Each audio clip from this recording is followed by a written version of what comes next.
Hi. మీ మనసు బాగున్నప్పుడు ఏం చేస్తారు? ఎవరైనా క్లోజ్ ఫ్రెండ్కి ఫోన్ చేసి ఏంటోరా ఈరోజు బాగాలేదంటారు, అవునా? లేకపోతే కాసేపు యూట్యూబ్ వీడియోస్ చేస్తారు, లేకపోతే ఫేస్బుక్లో చాటింగ్లో ఉంటారు. బట్ నేనేం చేస్తుంది తెలుసా?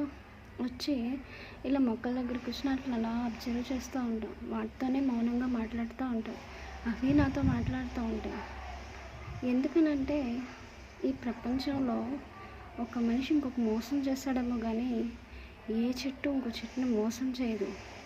అలాగే ఏ చెట్టు ఏ ప్రాణి మనిషిని ఎప్పుడూ మోసం చేయలేదు. కానీ ఒక మనిషి ఇంకొక మనిషిని మోసం చేస్తాడు డబ్బు కోసం. అలాగే మనిషి అభివృద్ధి పేరుతోటి ఏం చేస్తున్నాడు?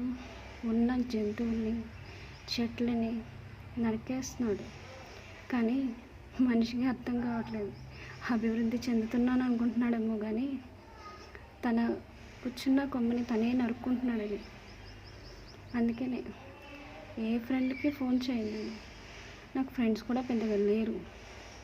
మనసులో ఏదన్నా బాధగా ఉన్నా చేసినా సరే వచ్చి చెట్టు దగ్గర కూర్చుంటా, వచ్చి చెట్ల దగ్గరే కూర్చుంటాను. ఆ చెట్లంక అలా చూస్తూ ఉంటాను. ఏవో తెలియని ఇది మనసులో ఎంత అలజడిగా ఉన్నా వాటిని అలా అబ్జర్వ్ చేసుకుంటూ కూర్చుంటే ఏదో తెలియని మనశ్శాంతిగా ఉంటుంది. మాట్లాడటం అంటే, కమ్యూనికేషన్ చేయడం అంటే ఏంటి? మనం ఇలా మాట్లాడుకుంటామేనా? మనసుతో కమ్యూనికేషన్ చేసుకోలేమా? ఆ మనసుతో కమ్యూనికేషన్ చేసుకునేది నోరు లేని చెట్లతోటి, జంతువులతోటి. నాకు ఎంత ఇష్టం అంటే ప్రకృతిలో ఉండడం చాలా ఇష్టం.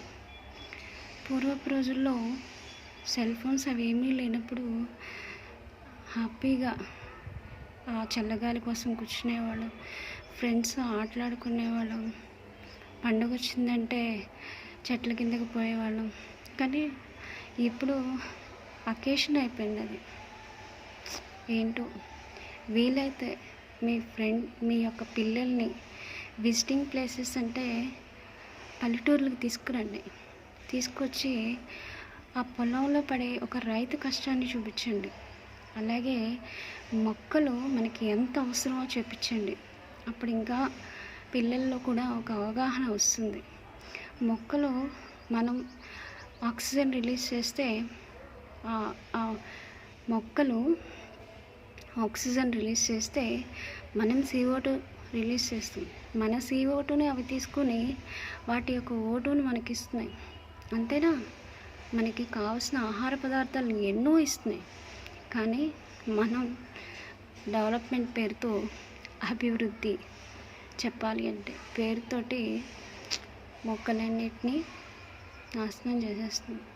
ఈరోజు ఉగాది. యాక్చువల్గా వేప చెట్టు మీదే వీడియో చేద్దాం అనుకున్నాం, కానీ నాకు ఇక్కడ వేప చెట్టు కనిపించలేదు. నిన్న బజార్ వెళ్తే వేప మండలు కూడా తీసుకొచ్చి అమ్ముతున్నారు.